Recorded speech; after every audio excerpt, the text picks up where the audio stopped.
All right, I'm live. If you were waiting for the live stream and there was a long delay, my apologies. I was about to start the live stream and then like had to take a call, and it was one of those like trying to get a hold of customer service about a certain thing for half of the day, and then finally getting a call back. So anyhow, I'm starting to stream a little later than I posted on social media. I don't know if anyone will show up. Right now, it looks like there's possibly no one watching at this point, which is fine. It's a late night stream. But anyhow, that being said, let's get into it. So I am Joshua Kemble. I'm a cartoonist who. Oh, Gary's here. How's it going, Gary? I hope you weren't waiting too long. I felt bad. It was definitely one of those scenarios of like I had to change the start time last minute, but luckily everything is good. So anyhow, for people who might just be watching this after the fact or just be tuning in, I am a cartoonist. I've basically been doing cartooning and graphic design and illustration. Awesome. Gary said, just noticed you were on. That's awesome. Um, I hope Dinosaurs versus Mars Butts is going good. And if you guys haven't yet, watching live or watching after the fact, make sure you check out Gary's channel. He does a great live stream on Saturdays generally. Um, okay, let's get into it. So, craziness today. Oh my gosh, we can't even get into the craziness yet. I still haven't introduced myself. It's one of those days, discombobulated, brain all over the place. I know you guys have had days like that too. Okay, so let me introduce myself. So I have a book coming out in 2 days, like 2 days. This book comes out, and I have gotten text messages from friends who've already received it. So I think this thing is already shipping out a little early. I cannot promise that, but I'm just saying my graphic novel, Jacob's Apartment, please pre order it. Get your friends to pre order it. Tell everyone you know about it. Mention it on social media, especially on the 7th, the official release date. I'll be going to TCAF in Toronto and signing and selling copies of this book. It's a great book. I'm really proud of this. It's a full color graphic novel that I wrote, I drew, I inked by hand and colored digitally, and did 128 of these pages. And I'm really proud of this book. But it's a slice of life, coming of age story that basically talks about the kinds of questions that can shake even the strongest of faith. So that's my first plug. One more, and then we're going to get into the meat of just continuing a page. Awesome. Philip said, "Yeah, I ordered mine from Amazon, and I got the message that said I wouldn't get it till the 19th. Oh, that's probably the Canada thing, because it's got to get through customs. That's what I'm guessing, but I don't know. I literally got a text message from a buddy of mine today, and it arrived in the mail. So the cool thing is like the fact that I have the final copy. Um, Prior to this, I was using like author copy. Sorry, I banged the mic, but and then like the fact that I actually got the final copy means these are in print and at warehouses. So that's probably pretty exciting. But Philip, I can't wait for you to check it out and let me know what you think. So yeah, that's pre-orderable through Graphic Mundi. We got Frank Salazar in the chats as well. That's pretty exciting. Philip said I have Prime 2. I'm not sure. I'm gonna contact them tomorrow and find out what's going on. I wanted to make it to Toronto and have you sign it. Yeah, yeah. Well, we'll see. It should be probably by Toronto, but I'm not Amazon, so I can't really resolve that. But I hope you get it. Um, let's see what else. Uh, and then Frank said you're getting it on my birthday. Nice. I didn't know, Frank, that you were a June kid. That's awesome. In the chats. Okay, so the other book is Two Stories, which is my graphic novel that's confessional, and it talks about my journey dealing with depression and stuff like that. And it's hand lettered and inked and black and white. And a really fun story, and I think you guys would like it. It's out currently, and you can order that actually off of Amazon, and that should do it for like the stuff. So I actually want to just kind of cut into it and just start doing art. I'm starting really late tonight.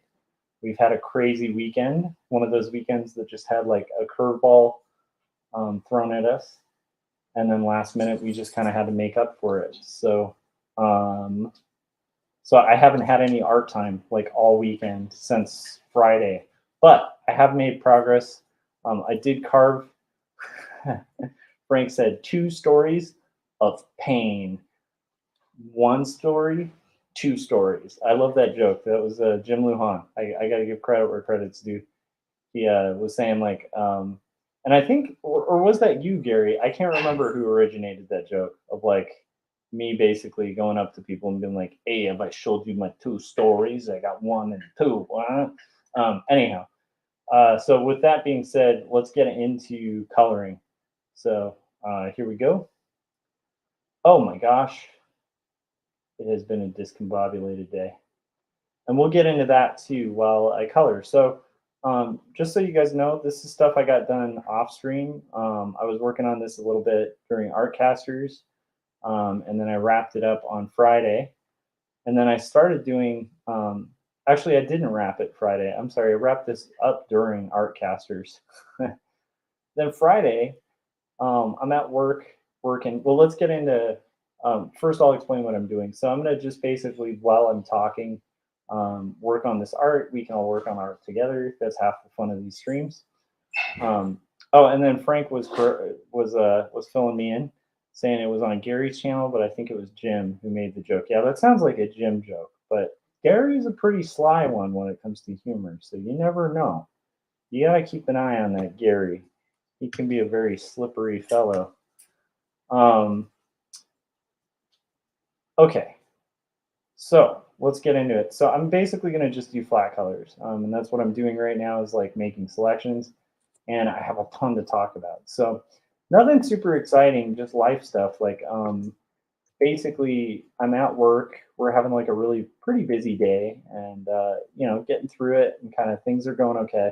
And then I get a text message from my wife about our car, and it turns out that the car is just based like my wife and I are running on like I should say running on like 2 really old cars. Like, and here's the thing: there's a couple things about cars, and I'll talk about them if that's at all interesting. And if you guys get bored, let me know in the chats. And if you want me to change topic, give me a super chat. Give me a monetary reason to change topics, and then if you super chat it, I can try with like my very autistic-ish brain that gets stuck on like one topic to like switch topics, and you can watch me just struggle to avoid talking about the thing I really want to talk about. So that's incentive if you guys did want to do a super chat. Okay, so let's get into it. So basically, I get this text message. Let's get into cars first. I got to tell this story properly. So I'm a guy who grew up in a family that, we were not like the wealthiest people on the planet. Now we weren't like dirt poor, but we were like, we had times where we lived with like my aunt because we didn't have a house, or a place to live. And then for a long time, we were kind of all of us, like my sisters and myself and my family, we were all sharing like a very small apartment. And then my dad was like kind of volunteering to just kind of oversee stuff in the apartment, just to kind of like keep the roof over our heads. There were definitely days where like eating was a struggle, like getting food for the family and stuff like that. So we had a big family, and just a lot of things happened. Like my dad was a graphic designer, the industry had shifted and gone digital, and he had gone into like sales very temporarily when we lived in Texas. Like, so he went from being a graphic designer to being a sales guy for like a print company in Texas, a really big one, I think called Moody Printing, which was like a Christian printer at the time. And then by the time like that job kind of folded and my family moved back to California from Texas, like the whole industry had shifted. My dad was an incredible guy. He had like 6 degrees. I mean, 6 may be an exaggeration, but at least 4. I can't actually keep track of the amount of degrees he had. But one of them was in philosophy. One I think was in like history, and then the other was in architecture, and then the other was in graphic design. The two art degrees I think from the Art Institute of Chicago. So my dad was like a real creative guy, and he had done a lot of school. And by the time we got back to California, it was just like he, understandably, because I'm kind of at that point. Like I got my MFA, and that took a long time in school and racked up a lot of college debt. And like honestly, I'm kind of over. I'm over getting degrees. Like I enjoy it. I enjoy the process of education, but man, you hit a point, where you're like, it's just the idea of like re-educating yourself just sounds like a nightmare. So my dad just didn't feel up to that. So we took odd jobs here and there when we moved back to California. We lived with my aunt for a while. Anyhow, there's a lot of like long history. I don't want to get into like all the history, and I also don't want to make it sound like it was this like terrible childhood, because it wasn't. Like I have like had great parents, a really good family, and have a lot of benefits in my life. But like I said, often we were pretty much like scraping by for a good percentage. And I think my parents kind of finally started crawling out of debt, credit debt, financial problems, like stuff like that. Probably by the time I was like in high school. So that was nice too. And it's not like suddenly we got out of it and like we're loaded as a family, but we went from like struggling pretty severely to like kind of like a normal like existence, not like a very wealthy existence, but like still, not like a hey guys, we're gonna eat PB and J for like a week kind of existence, right? Um, so anyhow, that being said, the only reason I'm talking about that is cars.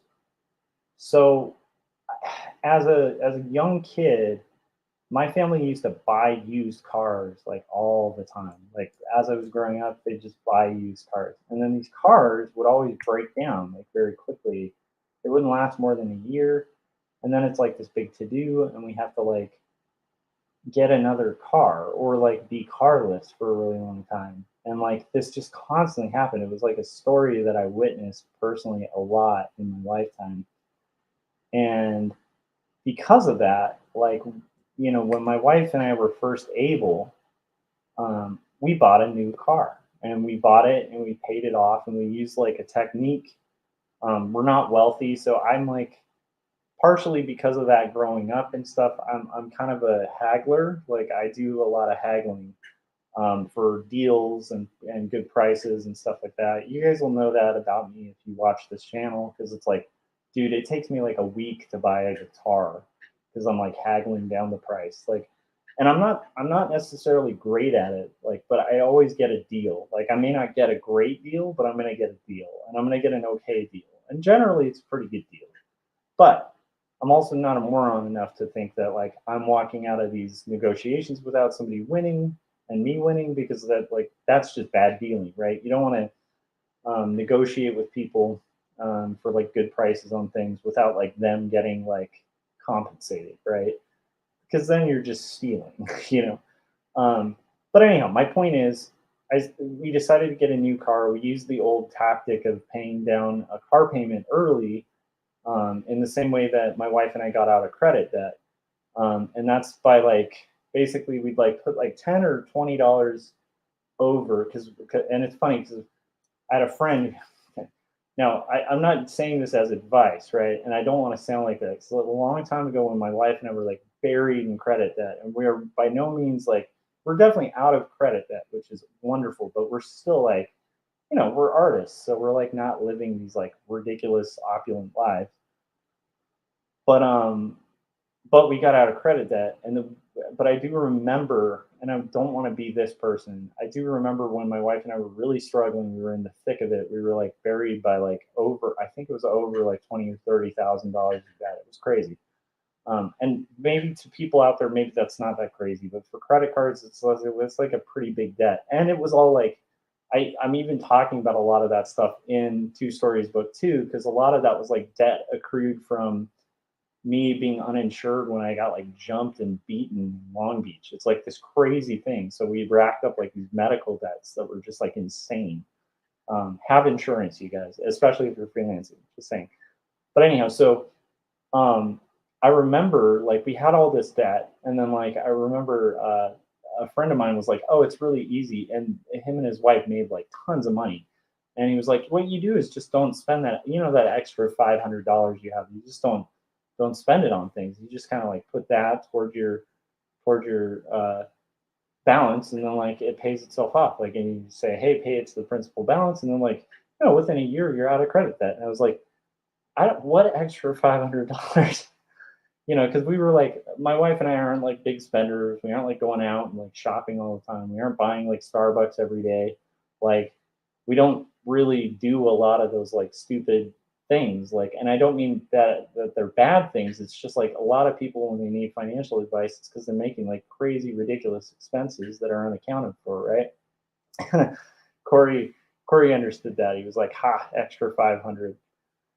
Oh my gosh, I'm getting lost in this story. So I do have to actually work while I'm talking. Okay, let's get back to this. Um, so anyhow, long story short, because I saw my family just like kind of constantly struggle with like the dilemma of like I always call it the toaster dilemma. I don't know where I picked it up. I don't think it's an original idea, but it's like basically when you're poor, like you'll live in a neighborhood and you'll notice like the entire neighborhood is like filled with like payday loan centers, right? Um, and I shouldn't say poor because we weren't poor. Like I've seen people who are like so like, well, we were poor, but we weren't like bottom of the rung poor, and we were like America poor, which is not like a as bad as it can get, right? I don't want to say this to sound like complaints, okay? But okay, so when you are poor, like right, like you'll notice there's like payday loan centers everywhere, and it's because like poor, like when you're poor, you're in desperate scenario. Like if you're in a situation where you got like three kids and you gotta feed them or something like that, um, and then like you're short on a check, and you walk by a place that sounds like really good. It sounds like a great deal. It's like, dude, we got you. We're going to get your check. It's a high APR, but you'll pay it off next week, right? A lot of people fall into that trap. And that's a predatory practice that like a ton of people are aware of, and they know don't go to payday loan centers. Like no matter how desperate you get, like that is a hole that like once you end up in it, then you're constantly having to go to those centers, and you're just racking up unbelievable debt that's worse than credit debt, right? And credit debt's one of the worst. Anyhow, so so there's all sorts of things like that about being poor that are exploited. And don't get me wrong, my parents never like took out like payday loans, but they did get stuck in that trap sometimes of like getting the cheaper toaster, and then like the toaster breaks and they have to buy a new toaster, that kind of thing. And the car was totally that. That's why I call it like that. I don't know. I call it like the toaster fallacy, where you go to you go to like a Walmart, and you find like um, like a really good deal on a toaster that's like $10, and the thing's going to break in a month, but you only have $10 and you need a toaster. I'm not saying a toaster, it could be anything, right? But it's the same mentality where you're, instead of thinking like long term about like how much is this going to cost over time, you're thinking about the immediate need and getting the deal that suits that temporary need.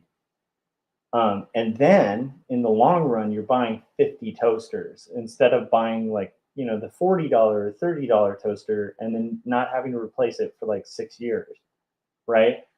And then like, so that $30 within like 3 months of every month having to buy a toaster has paid for itself. And then like 4 months from there, now you're making like almost a profit, right? From it. So, um, or at least like avoiding a loss. And so, I saw that happen a lot, and particularly with cars. Like again, maybe we just were really bad buyers. Nobody in my family is like an auto guy. Like I said, my dad was like more on the humanities side of things. My mom was an English major, so we're just like a bunch of book nerds, like who can't I can't even understand an engine. I think my dad knew more about cars than I do. and he didn't know anything about cars. Like he could maybe change oil, and change a tire, like basic stuff like that, but like nothing big. So anyhow, all of that goes to say and set the stage for why I buy new cars now. I don't like being in a hole where I get a deal on a car that runs great for like 3 months, and then I have to take it to a mechanic because I'm not mechanically inclined. And then, hopefully the mechanic's trustworthy. Even with a trustworthy mechanic in an older car, it's like you're going to be dropping thousands of dollars a year on like maintaining that car. Now, if you really know cars, or you're like really savvy, or maybe you've just had really good luck with it, this is no judgment on you. I'm just talking about my personal choice on it. So I have found that like my wife and I, like when we were first together, we had to use really old, really crazy old cars, and then we would totally do that. We'd bring them to a mechanic. Um, we'd like work on them ourselves as much as we could with like YouTube videos. Once those existed, I think initially YouTube wasn't really a thing. But the point being, like we scraped by and made it work. But the second we were able, um, we were like, we're getting a new car. Like we're getting a new car. I did tons of research on like the sales tactics of like car places and stuff like that, and like spent like weeks. Yeah, Corey said I call them disposable cars, right? And again, like if people want to run that way, all of this stuff I'm saying, even like honestly, even payday loans, which aren't even comparable, like right, like buying a used car is not a payday loan. Like it can be a very financially smart decision, especially if you know how to work on cars, right? Um, yeah, Frank was saying they had YouTube back then. Yeah, I don't think in 1800 they had YouTube. So anyhow, man, I keep okay. I got to keep working on art because this is an art stream. Um, so my point is, I buy new cars because the first time we bought a new car, we used the same tactic that we used to pay down credit, which is the hard way. Like not like my friend's recommendation. It's like the hard way. And as far as I'm concerned, if you're like pretty poor or like you're very lower middle class, it's like the only way, at least for me, that ever worked. Which was like you just kind of you target like one card. Quite often, like a lot of people will say, start with the higher balance. I'm not even going to give recommendations. For us, it made sense to do the smaller balance because you see it work on a small amount and it gives you like momentum and encouragement if you're buried. Because once you see that thing go to zero, it's like, yes, it's amazing. So we did that. Like so here's the tactic. It's basically like it literally starts with like $20, where you take your payment and you throw down like 15, 10, it doesn't matter. Throw down like $5 extra on your minimum. And the 5, when you throw it on there, you say pay towards principal balance. So it's not paying towards like the interest. And so now you're lowering your principal balance and you're paying their minimum. So you're meeting the need, right? And then the catch is the next month, what they'll do is now say, oh, you owe us like $5 less though, because you overpaid. But what you do is just pretend that that amount plus 5 is just the amount. That's every time you get your credit card bill, whatever number they give you, it's not the number. It's that amount you paid the last month, and it never changes.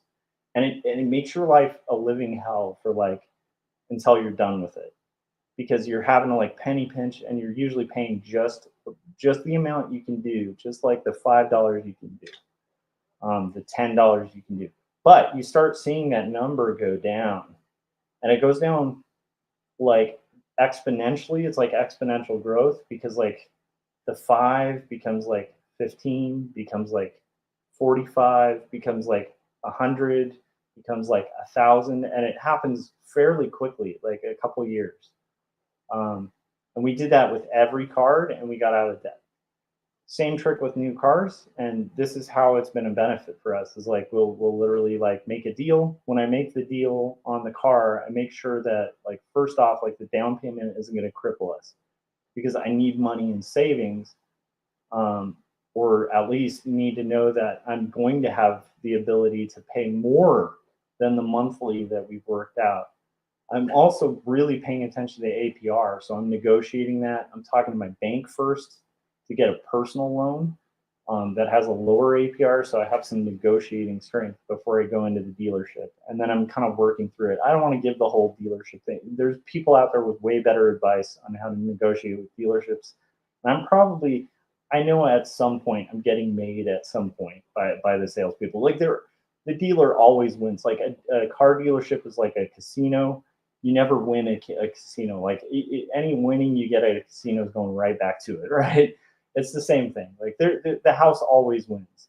But what you do is the same trick where it's like, okay, you work out that amount and you make sure that that monthly is like way under what you can really pay. Like, and way under doesn't even have to be the case, like 10, $20 under. Same thing. First car payment, $10 extra towards the principal. And then you'll notice like they try to get that $10 back. They're like, oh, your minimum's lower. And it's like, no. My minimum is the same plus $10. You do that over and over again. And like an 8-year finance goes like it shrinks down. Same with the house, same with everything. Anyhow. Oh my goodness, there's so much stuff. Snowball, pay down the lowest balance. Avalanche, pay down the highest interest. Yeah. I agree with the avalanche idea too. I just always recommend start with the smallest, just to have that win, and then yeah, obviously pay attention to the. But again, I'm not a financial person, so this is just what we've done. Oh, Landon said, "Hey guys, y'all should watch Jeff Lafferty's stream next Thursday because I'm going to be coming on it." And he said, "Hey Josh, hey Frank, I had to pass the Frank moderator test before they would let me come in." Frank tested, yeah. All right. Well, I'm glad you passed the test. And I hope it wasn't. I hope it wasn't too crazy to get on to Lafferty's stream because I hear intense things about Frank's tests. Anyhow, so let's see. Oh, and Corey was saying either plan works well. Neither is tackling the highest balance. Highest balance is a terrible way to go. We did it like you two did. Yeah. And then anyhow, so I'm just saying, like, so we bought a new car, and then we saw that like it sucks for like the first few months because the payment that you make monthly on a new car, if you're like us and you can't just buy it outright, which would be the ideal, was just buy the car, just like save up the money and buy the car just flat. That's your ideal scenario. But for us, it's like we saw benefits from it. It's like we suddenly for like 3 or 4 years, with my commute now, probably with like the first 2 years, but prior to like the crazy commute, it's like the first 3 to 4 years are just very smooth. Like your first few years, you're under warranty and stuff like that. So like anything goes wrong with the car, it's like instantly like fixed. Your oil changes are super cheap. Like all the extra costs that like if you do the math, it just like adds up a lot on a used car, like kind of reduce. And so you find, at least we have found for ourselves, and I don't know if it's right for you guys because again, I think it's different for each person. But we found that it was very profitable to actually get new cars, and then it kind of gets you out of that hole of like the used toaster. But they will rake you over the coals at those dealerships, and they will like totally screw you over. All of that's being said because my wife and I did this technique, and we had two cars. This is over many years, but we were able to like. Luckily, we had one family member help us out with the second car years ago. Like again, we're in a much better position than we were then, but we ended up with like two cars, and both were bought new, both were paid off, and we had the title and all of it. And this year is the worst year on the planet to buy a car, used or new, because of all the shipping delays, all the chip shortages, and the sales tactics of car people who will use any excuse to drive up and jack up the price. And we thought our cars both, because we buy like very, reasonable like cars that are reliable, that have like will last just like tons of miles, right? Oh my gosh, I'm supposed to be drawing here, guys. Let me get into it here. First, I got to pull open Sorry, I'm excited about it because it's just stuff we've been thinking about a lot, especially recently. So, so we have these two cars, and both are easily over 150,000 miles, because I drive like 200 miles a day to get to my work and get back. So it's about 200 miles each. I mean, not each way, that would be 400 miles a day, 200 miles a day. So I have a long commute. And that puts wear on a car, which is another reason we own new cars, because like the commute I do would just destroy an old car. Um, okay. Now, if I just had to get like down the block, I'd probably just buy junkers. Because like, I mean, like, what? Why would I need a new car, right? Anyhow, point being, we've had these cars, one for 10 years, one for 8 years, and both have like survived my commuting, and they're both on their last legs. And I got a text message yesterday, from my wife, that the engine was just finally at that point of like no return on one of our cars. And knowing that it's at the point of no return on the other car as well, um, I unfortunately had to do all the negotiating and nonsense of car dealerships for. So that's what happened Friday. So Friday, um, I had to basically go in the car dealerships late at night, knowing this is going to suck away my whole weekend. Like I knew it, because it's like you never, if you think you're going to go into a car dealership and just go into one, you're getting screwed. You're getting screwed on your deal, and I don't know, or you're just getting super lucky. I don't know.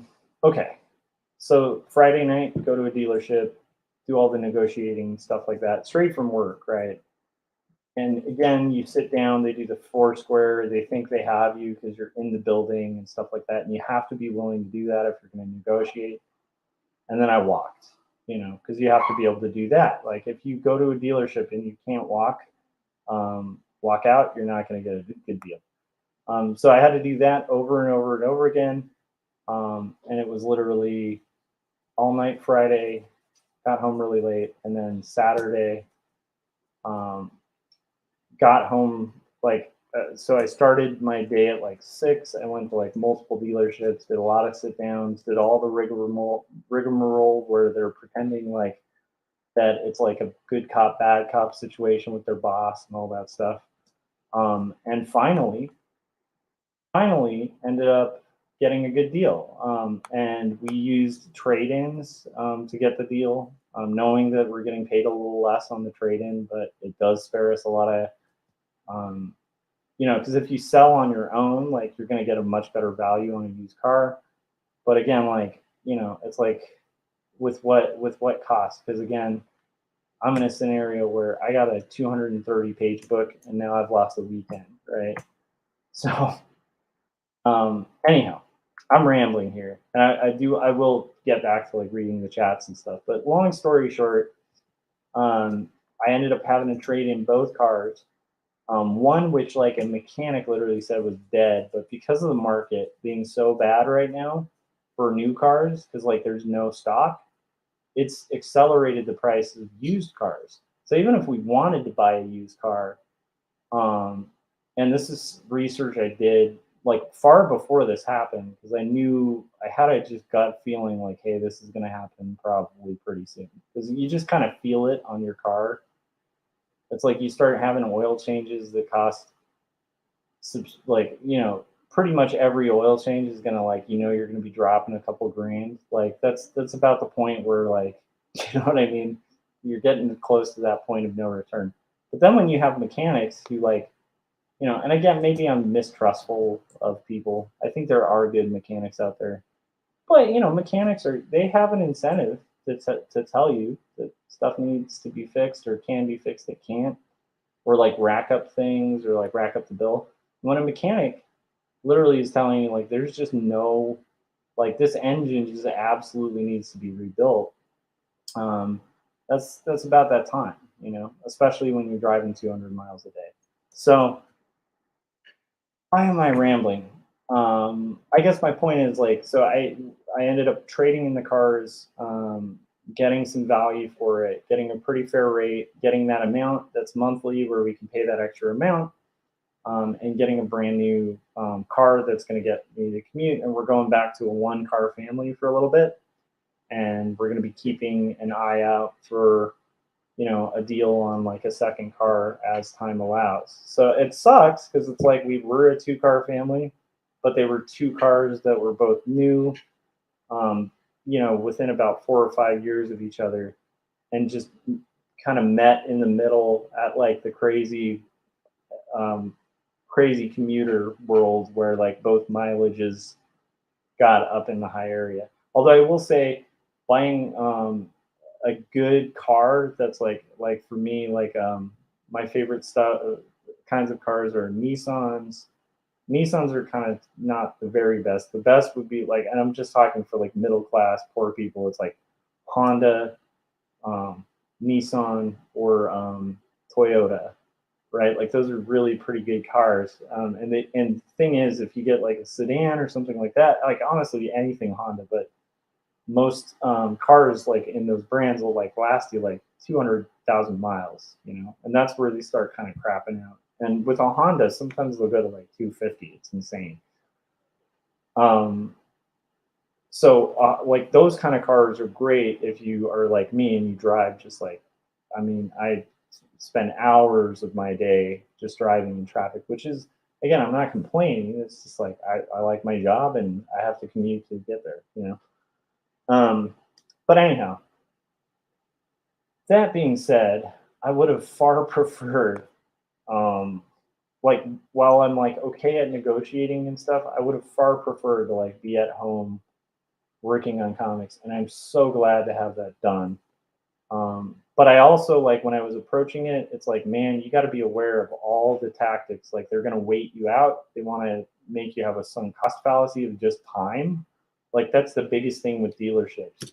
They'll go check with their manager, and they're just watching the clock, or they'll do things to tilt you, like tilting in poker, right? Where it's like it's the thing in I don't even play poker very much. I've been watching a bunch of these live poker streams though.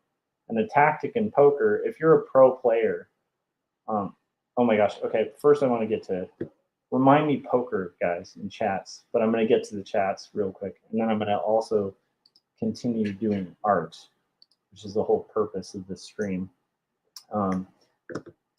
Okay, so let's see here.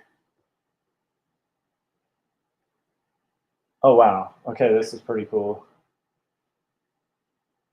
Oh my gosh. Okay, there's a lot going on.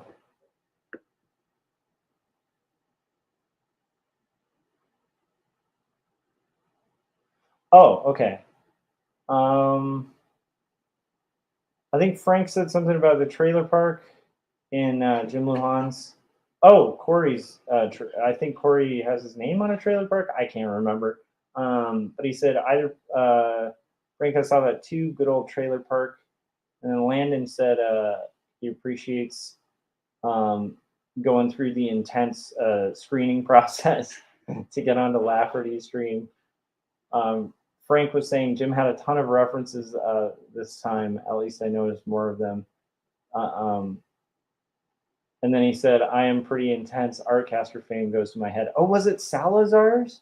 I'm sorry, Frank. I got to rewatch. I haven't been able to rewatch Jim's Sugar Machine yet a ton. So, but I will say you guys should be watching all of Jim Luhan's cartoons for like all the cool things. And Sugar Machine I've watched once so far, and it came out today, and so you guys should all be watching that. But I need to rewatch it to see all the references and stuff like that. Landon said, I understand they have to screen people. They just need to make sure I'm not a troll or a jerk, basically. And he said, but nope, I'm just a hardworking artist trying to keep going with great art. Yeah, that's a good thing to be, Landon. Philip said, this is why I've been okay with taking public transit all my life. Honestly, I did take public transit up until like my 30s. So I'm a very strange person. I started driving very late in life because I was just too poor to afford it. Like I couldn't afford cars for a long time. I couldn't afford the insurance. So even if I could pay for the car, I wouldn't have been able to go to college where I went and get a degree and like do art and pursue art without public transit. And I was doing it in areas in California where like there is no public transit. So it's like those scenarios where you're having to like map out the bus routes because like they come once every 2 hours, and if you like miss the bus by like 10 minutes, you're like your day's done.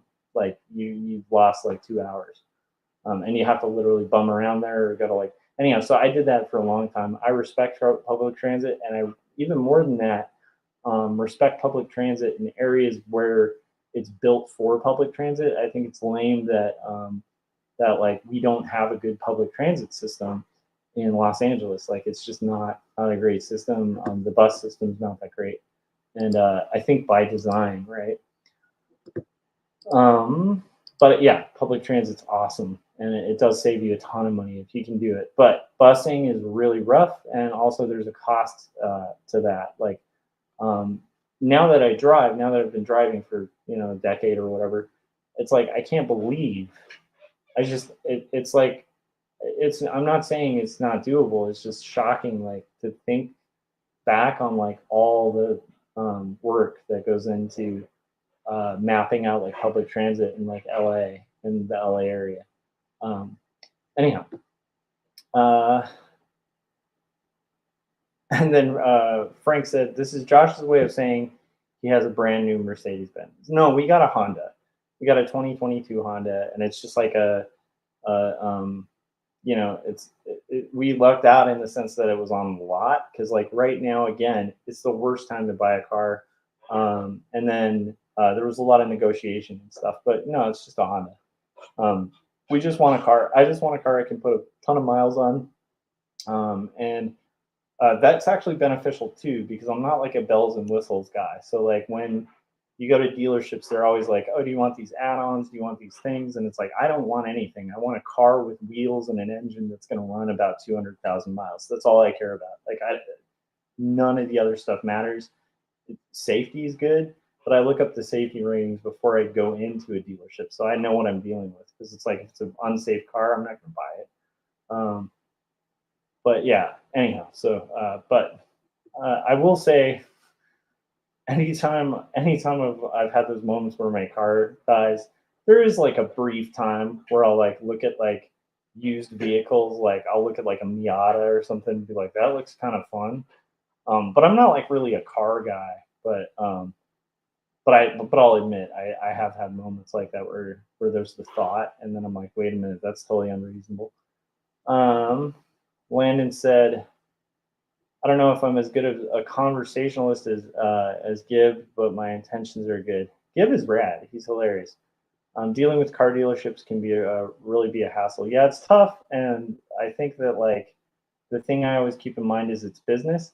And then the thing that I also look at is like I don't just look at the MSRP, but I tend to research and find what the dealer actually paid, which is not MSRP. So I want to know like what their cost was in getting the car, and then I want to know what their cost was in shipping the car, right? That's kind of my like if I have those numbers, then I know if they're screwing me over when they give me a quote because they're always gonna like pretend that MSRP is something they can't come under. And here's the thing that's annoying: right now, you barely have any power in negotiating. That's the thing that's annoying because again, now we're in a scenario. Why am I rambling about this? But it's like I've never had as much trouble getting a decent deal on a car as I have this year. It just took longer. Like it was still possible, but man, it took like 20 times more effort this time because it's just a weird scenario where they're not exaggerating when they're like, "Oh, cars are flying off the lot." Like I had multiple times where I was like negotiating a car price, and then the car literally just drove off the lot. And I mean, people would say that back in the day to like negotiate rates and stuff, but it's like it's the first time I've actually heard that, and they're not lying. Like it's just anyhow. It's a crazy time. You can look it up, but it's like it's kind of shocking what's happened to the whole car industry because of all the shipping delays and stuff. It's the word like if you can avoid getting a car right now, it's probably the best thing you could ever do. Would be like wait it out for a year and a half for like the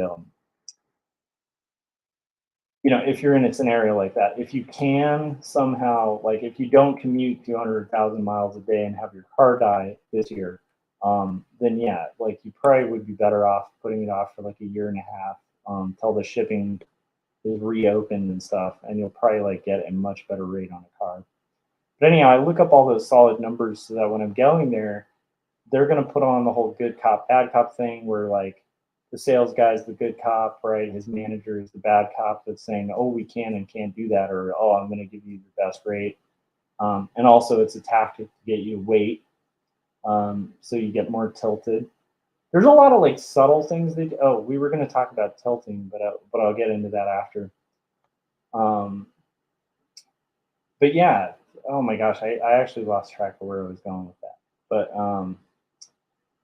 yeah, the sales tactics can be really annoying. But also, it's like, throughout it, to keep a clear head, it's like if you have those numbers, they're getting, like, if they're getting a profit. And so it's good to know because it's like, when they're like, oh, this is like, I mean, we can't even go below MSRP. You're like, dude, MSRP isn't, that's not your cost. that's, that's like a number. It's a number you can go below because it's not what you paid. Um, and then they'll try to bring up like Kelly Blue Book and stuff, and those are always like really accelerated. But again, it's a weird time because I also saw on lots like cars with like 160,000 miles selling for like $19,000 or $20,000 for like a used car with like 160,000, not like a race car or anything like that, just like a standard car. Like used cars are just they're jacking up the prices of them because there's a demand for cars and there's no supply. So now it's jacking up the prices of used cars. So it's a really weird time. It's just a weird time. But anyhow, I don't know where that's. Oh yeah, I was going to talk about tilting. Is this interesting to any of you guys, or is it like kind of boring to hear about like because I know like I'm not a financial guy, and also like I'm an artist, and I just was talking about just what I've dealt with. But I'm like, I also don't want to bore the pants out of you guys, like with with all this ancillary stuff that may not be of interest to you guys. So let me know again if you want me to change topics. Let me know. Um, yeah, Frank, I love it. He said, I knew a Kelly. Her blue book was her diary. Oh, I love it. Um,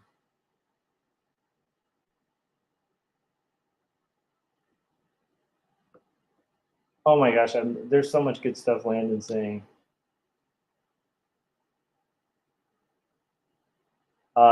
He said, I think mechanics and dentists are quite similar. They have some honest ones out there, but they're hard to find. Uh, this engine needs to be replaced with a turbo engine. Also, you'll need a new car body and new tires. I think he was imitating the.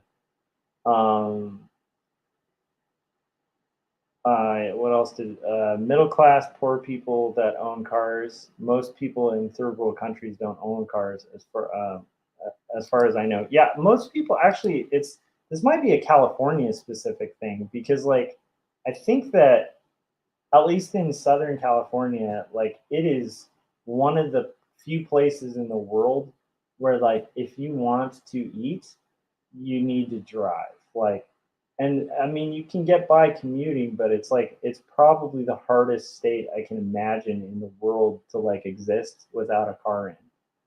It's just it has a lot to do with just the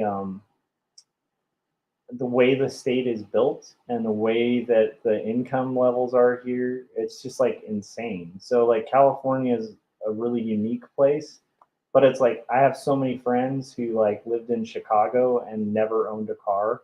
Or like you'll watch a movie, like this is weird to me as a Californian.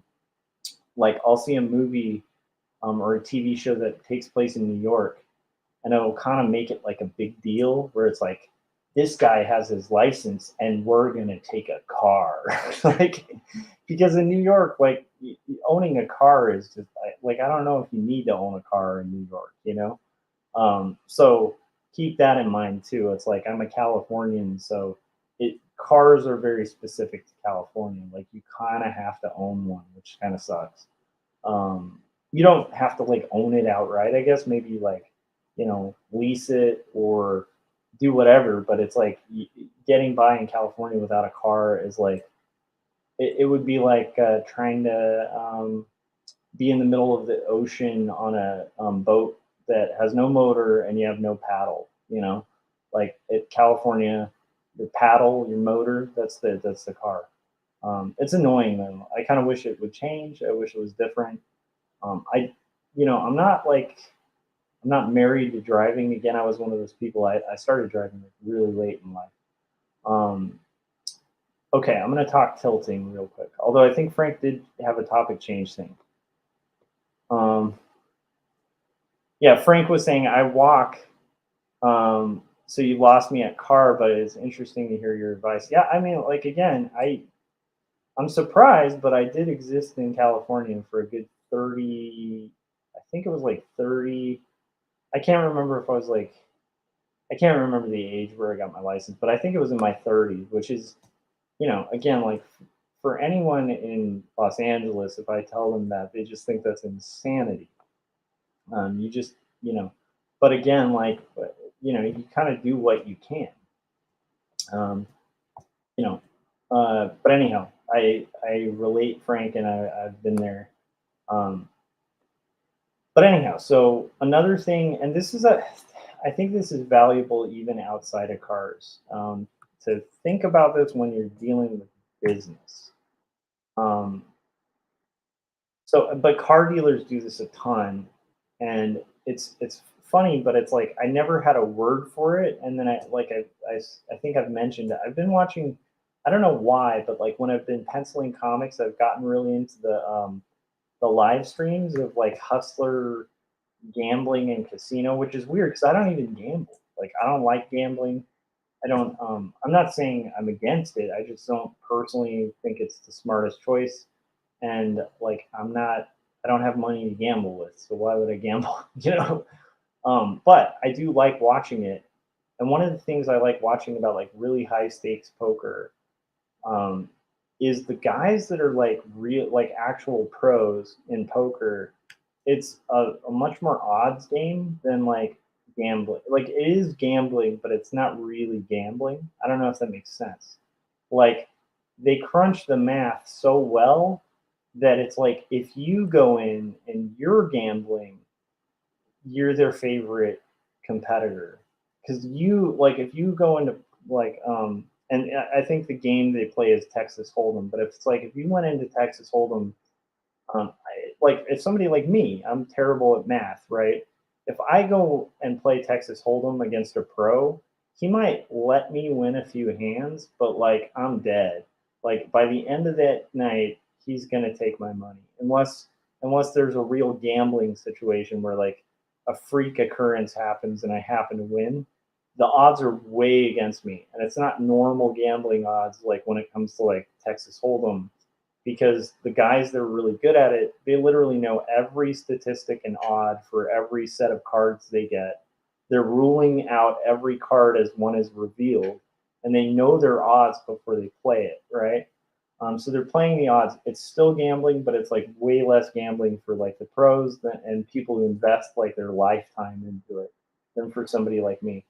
But another thing that I find interesting that you'll see about pro players at least in general, is like there's a thing called tilting. And if this is like explaining stuff you guys already know, that's cool. I didn't know the word for it till this year since I've been watching these streams, right? Um, the idea is if somebody's playing, let me see if, again, I want to see if I got the chat still interested. Landon said, my wife is from China. A lot of people live there, use public transit. It's almost just more convenient to travel that way there. The dense population and the way the cities are set up. Same. I think Japan's like that. I think that a lot of bigger cities. When I lived in Portland, Oregon, back in the day, I don't know how it is now, but I know that like when I lived there, I didn't drive. I wrote about that in two stories actually. Book one, I used to take public transit, and the thing that was great about Portland, Oregon, is the whole city has like, at least at the time, had like a great public transit system. I think also if you live in Northern California, like if you lived in like San Francisco, they have such a good commuting system. Like it's almost like a luxury and kind of ridiculous to like use a car, much less own one, unless you're going to do like a ton of traveling. And even then, you'd probably be better off just like renting the car for the weekend. Like it's just a city where you don't have to own a car. And I love cities like that, but unfortunately, I just don't have a career in a city like that, right? Like I'm in California and my job's in California, so that's kind of where I'm at. I have to kind of deal with the hand and dealt. Um, I don't like this building so far, so we're gonna get there on this building, but let's get back into it. So, okay, the thing that the poker players do that I was talking about, that's called tilting. And if you guys are familiar with this, just kind of laugh at me and the fact that like I only found out about this year. But it's like basically it's a known thing among people who play poker that like one of the most dangerous things for a person who's playing to go through is getting tilted. And so a pro player will try to tilt you, and they do it in a lot of different psychological ways. But the whole point is to get you pissed. And when people are pissed and they have money in their hand and they feel like that money can solve their anger, they make really bad financial decisions. Car dealers do this too. They'll ask you your annual income and then you'll tell them their income and then they'll question your income. So what happens to most people when they like start getting their income questioned? Well, you start getting defensive and then you want to prove it. You want to prove your worth, right? And you're going to want to prove your worth, like you're more prone to spend money. They do this all the time. They'll pretend that they're not interested in your business a lot of the time. I mean, car dealers it's a whole different game of sales. I wish it was more soft selly, but most of the time it isn't. So they'll kind of pretend they're not that interested. So you walk on, like, especially if you're doing it live, you walk onto a car lot, they'll pretend they're not interested, right? Why? Because now you're vying for their favor. So it puts you in the seeking position. And again, you're trying to prove something. You're trying to prove, like, no, I'm a customer and I want to buy a car. And they're like, really? You really want to buy a car? Like, again, their goal is to like get you in a scenario where you want to prove it. You want to put your cards down. You want to put a big bet in. And again, they're holding all the cards. Like they know these tactics. They know what works. They'll do all sorts of stuff, like try to undermine your self-worth, undermine all sorts of stuff. And it's just a psychological game to get you to spend more money than you planned. It's the same thing. It's just tilting. It's tilting in poker. So when you go to these places, at least what I do is like I'm always making sure I'm ready to walk out. I do walk out, and I let them do their games and stuff. But I always keep in mind, like, oh, that's an interesting tilt, and I'll do the same game back. So it's kind of a weird thing, but it's like and again I'm not the best at it, but it's like the tilting thing was funny to me because I've watched it in poker, or been listening to it while I've been drawing, because I have no idea why, but I will tell you guys it's a crazy, interesting live stream.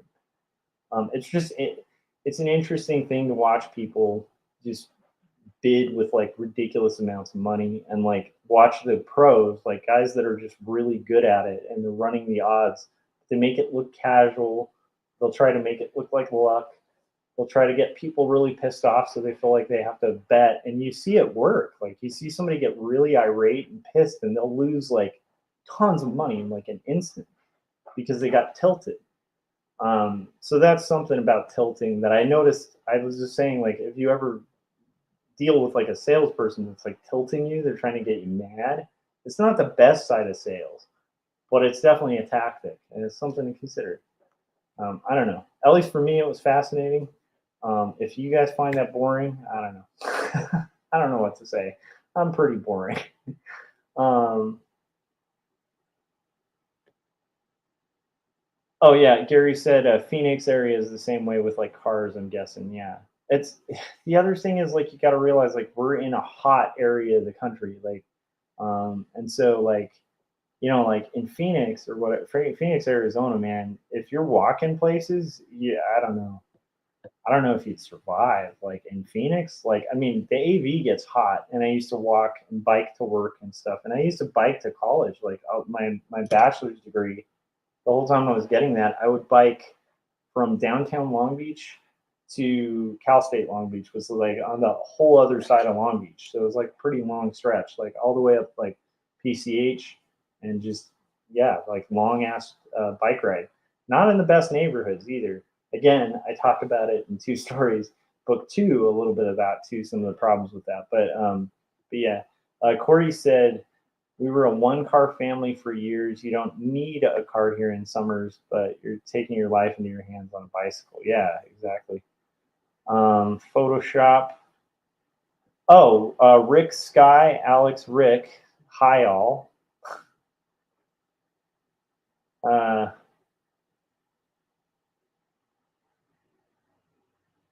that sounds like a weird thing where it's anyhow. So he asked if this is Photoshop on Twitch, and I basically um, uh, let's see, my brain is like shorting out right now. Yeah, so it's Photoshop that I'm using and coloring with. Yeah, so it's like right now I'm laying down flat colors, and this is for a comic book called Not Death but Love that I have to do 230 pages by April on, and I'm on page 16. Um, and so this whole car buying thing that I've been talking about just like ate away at my production time. Um, let's see here. Frank said, I tilt my customers. I ask if they can even afford one of my mini comics. By the way, my mini comics are affordable, and I have some Captain Goggles and Mask Woman sets left. Frank, you got to work harder to tilt your audience. You got to be like, look, like, I get it if you guys, if you guys like or just ignore people actually. What you have to do is like sit at a comic convention. I don't know if it would work with comics. It's got to be something like cars. It's like a high end thing where you're gonna win from one sale.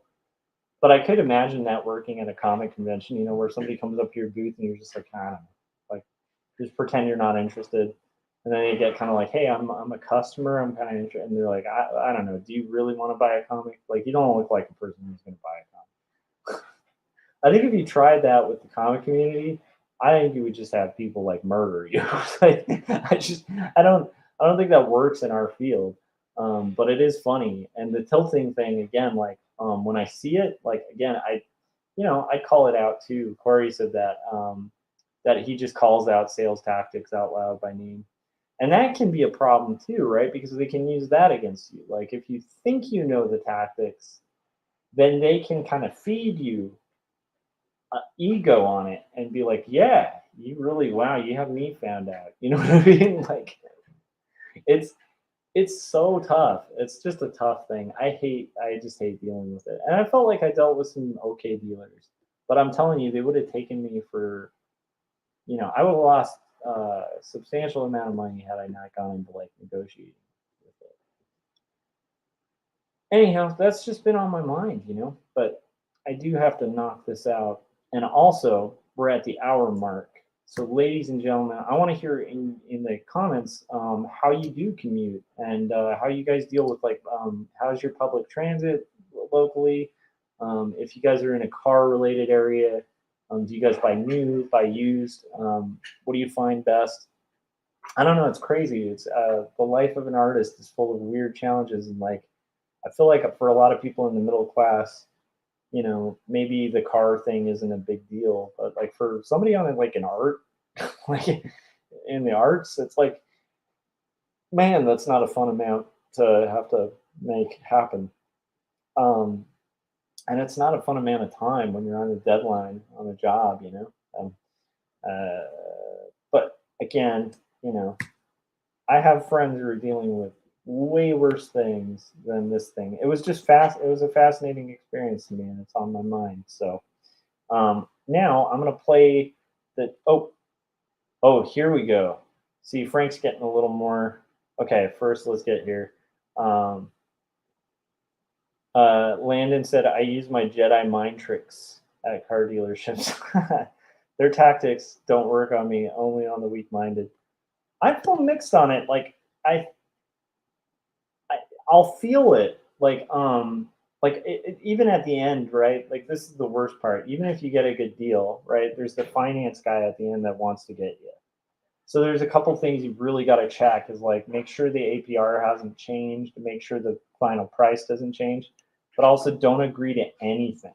Don't agree to any add-on, no matter how compelling.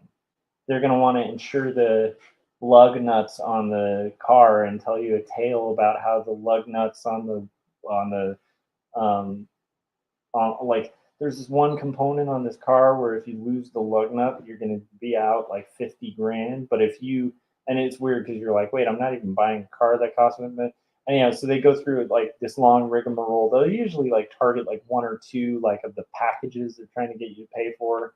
Um, and it like the weird thing is they're not even necessarily being bad salespeople at the time. Like they're telling the truth. Like if you paid for this extra insurance, like it will save your butt on the rare chance that this lug nut thing happens. like, and if you like pay to insure your fingernails and insure like your house and insure like every piece of paper that you have, like if you have the money to insure everything in your life, like that's great, but there's a point with like insurance crap where you just kind of have to be like, look, I have the greater stuff, the odds are okay, I think, and this is what I can afford. But that's where they get you at a car dealership a lot at the end, at least for me. And that's the one part where I said no to everything, but there was one point where he almost had me on like an add-on. Because it was he wasn't making a bad case. He was just like, "Oh, this is great insurance to have and stuff like that." But that's cool, Landon. I want your Jedi skills, and also I want to watch that stream. Landon's taken off and said, "Take it easy, guys." Uh, okay, here's Frank with the hard sell. You guys ready? Boom. Can you even handle the awesomeness of these shirts? If you can, check it out. All right, Frank. I like it. I am in the market for shirts. Corey said, all rolls are out the window right now because the market is nuts. But typically speaking, a 3-year-old car is the best bang for your buck. Basically new, lost most of its perceived new value. Yeah, I was going to say one of your best bets is like any car that hasn't moved. In a normal market, you want to get the car that they're trying to get rid of off the lot, but it's at like 0 or 1 mile. It's not used. It's new. It's just the thing they haven't been able to move, and they got the new thing like right there on the lot. That's always been my go-to, but uh, that's off the market. That tactic was off. Oh my gosh. Okay. Welcome to my artist pretends to know what he's talking about with cars channel. um, but I'm just glad to have that off my plate. And I know it's like first world problem kind of thing. Not a big deal. Not like a. I feel like we're very blessed and fortunate in life just to even be in a situation where that didn't just destroy us. Because I think the last two times that happened was like um, just like a complete financial nightmare. Now it's just like oh crap, we gotta like penny pinch, and it's gonna be rough, but it's not gonna be like uh, the like life ending horrible scenarios as in the past. Um, so again, like I'm not complaining, like I feel very lucky, but holy crap, I'm also very thankful to have that off my plate because I feel like and the funny thing is it's and I know you guys who have looked for cars have dealt with this.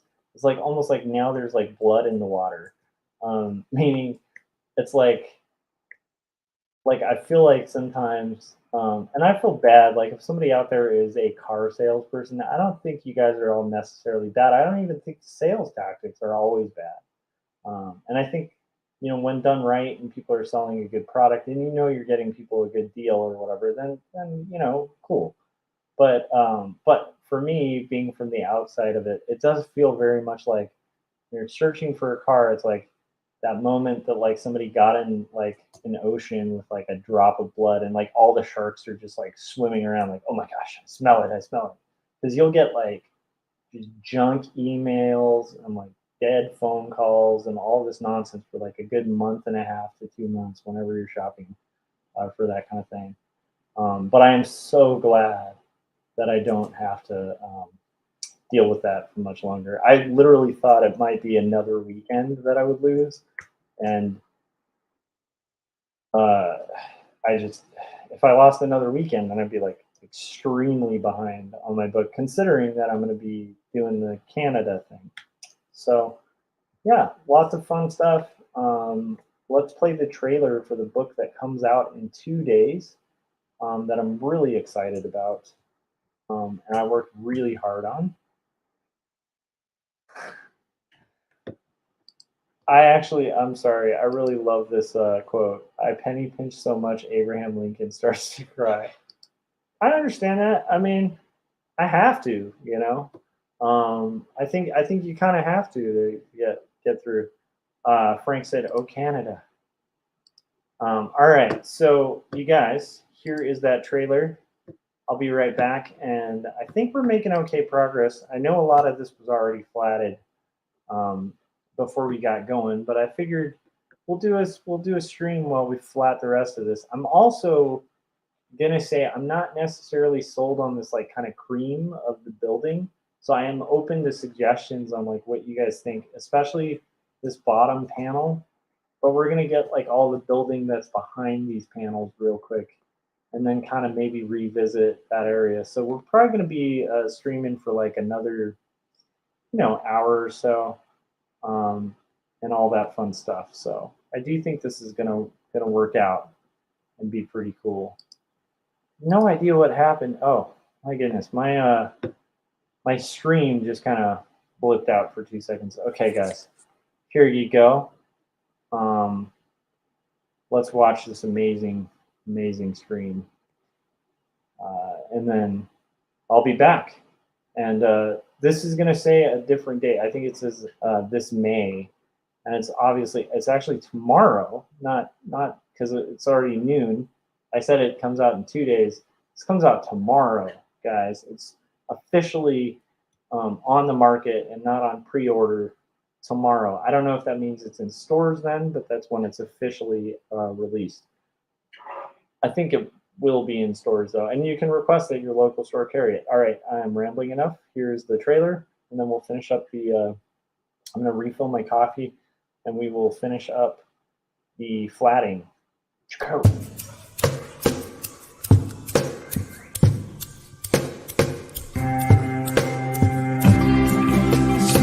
Clearly it seems that only in dreams can we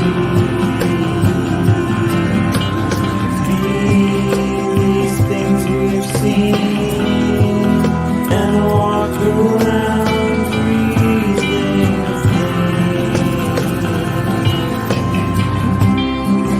I don't know the part to play in this heart of mine. There's dissonant things, they split at the seams.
I just realized that was done, and I still need to get coffee. I apologize. I'll play a little bit of the two stories while I get a refill of coffee, and then we will get rolling again. I'm also curious what you guys are working on too. So let me know in the chats. What are you guys working on? How far are you? Um, yeah, I think that would be a good thing to kind of hear because I do like how creative our community is and how we're all working on different projects. So here is the next trailer, and then we're gonna power through. I have a hard out at like 2 in the morning every time I do these streams, and I think we'll be able to beat it before then. Right now on my time it's like 12:30 ish. So okay, here we go. You're gonna get like a microscopic view of this. This is from last December, um, when Two Stories came out. For my comic Two Stories, it's now available on Amazon. Play a little bit of it like a DJ for a second, and then again, once my coffee's refilled, we'll get right back to the flatting. All right.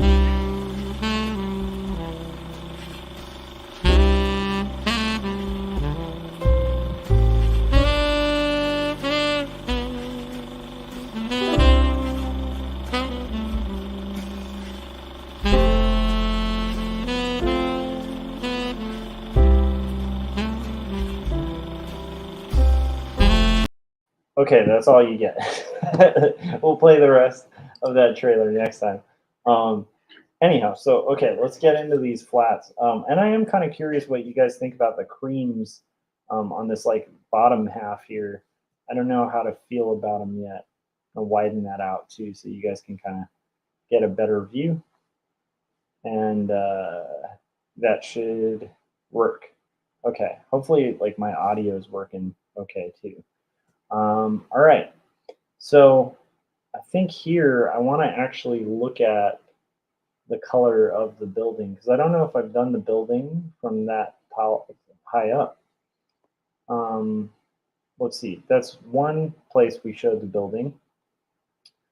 There was another previous one, and again, I want to make sure I'm being consistent because this is sequential art, right? So if you have a building that's like changing colors all over the place, people are going to be like, what, is that the same building? Okay, yay, we did already color a lot of this building. So now it's just plugging in a lot of these colors, but I am going to have to adjust them too because this is during the daytime and the other one was during a gale. Like this is late at night and it's raining, so that's going to affect the color a little bit. This might be, I might pump in the saturation or pump up the saturation, which is also the name of the next Arnold Schwarzenegger movie called Pump Up the Saturation. That's also the name of Captain Goggles documentary coming out pretty soon called Pump Up the Saturation, the Frank Salazar story. I don't know, Frank, what do you think about that title?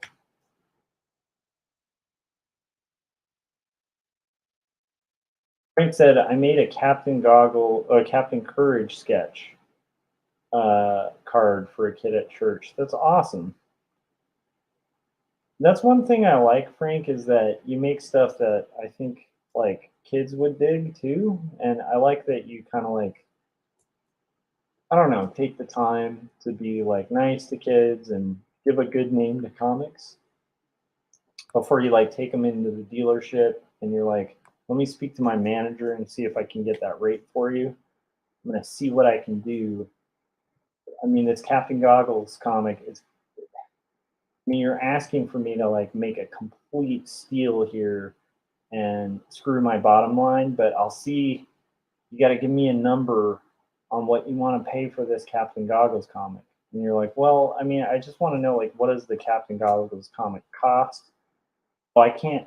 I mean, really, let's just talk about what do you want to monthly pay? That's the other catch. They always want to get you monthly. What do you want to monthly pay for this Captain Goggles comic? I don't know what the stream is anymore. Is this a car dealer stream? No. This is I have a Captain Courage comic right on the lot. It kind of matches what you're talking about. Why don't we test read? Oh my gosh, Corey, Frank, I wish we were in the same area because we could do that just as a bit on like camera at a, well, I would hate to do that to an actual potential customer in comics, but I still think the experiment would be funny to try car sales tactics selling comics, you know. Um, like people come by, they're like, well, you describe the thing, and like first they get to the table, you act like you're not interested, like all of that stuff. And then when they want to buy it, you're like, let me speak to my manager. It takes them like 10 hours to buy the comic. By the time they buy the comic, they're like signing their life away. I think, I don't know. I mean, I'm glad comics aren't like that, but I almost want to see that as an experiment, um, or just as a bit on YouTube that would be funny because like no one in their right mind is going to buy any product but a car under those kind of conditions. Whew. Anyhow, I love that idea. But no, I was kidding about the Frank thing. Frank is a very like above the board player. Um, and honestly, I think Frank is a really good example. I actually would encourage you guys to check out Frank because I think Frank is a really good example of like good customer service. Like Frank sells a product, he includes the extras, he like charges a really reasonable rate for it, and like it's just like nice about it. He's not like a jerk who's like hustling and trying to screw you over, you know. I like that, but I have to say, if you guys lived closer, we'd do like a little. Yeah, Frank said, "I love it. We need to meet up for a con and try these tactics." And like we could be at the same booth, and I'd be like, "I don't know, guys. I don't know if I can sell this. I don't think I can part with this. I gotta talk." Corey, what do you think? Do you think we should talk to Frank about this price? I don't know if we can like let them just walk away with the comic for like that price. Let's go. Hang on. Let's. Do you want a drink? Do you want some coffee while you're waiting? They're like, this is a dollar mini comic. What is going on? Like, Anyhow, I'm just saying it would be funny and cool, and I think we should. I don't know. But then, of course, I'm kidding, guys. But yeah, it is funny to think of that in any other industry, you know. But again, it kind of makes sense because it's like you're gonna have like people can. I don't know. Anyhow, whatever. I also don't want to make the mistake of like. Here's the other thing. I don't want to demonize people who work in sales because of the fact that like, dude, working in sales is hard, and a lot of people work in sales, and I'm sure there's people in car sales that are like good people who are sincerely trying to give people deals, and because of bad salespeople out there, they get this like bad rap or bad name when all they're trying to do is actually like look out for the best interest of their customer.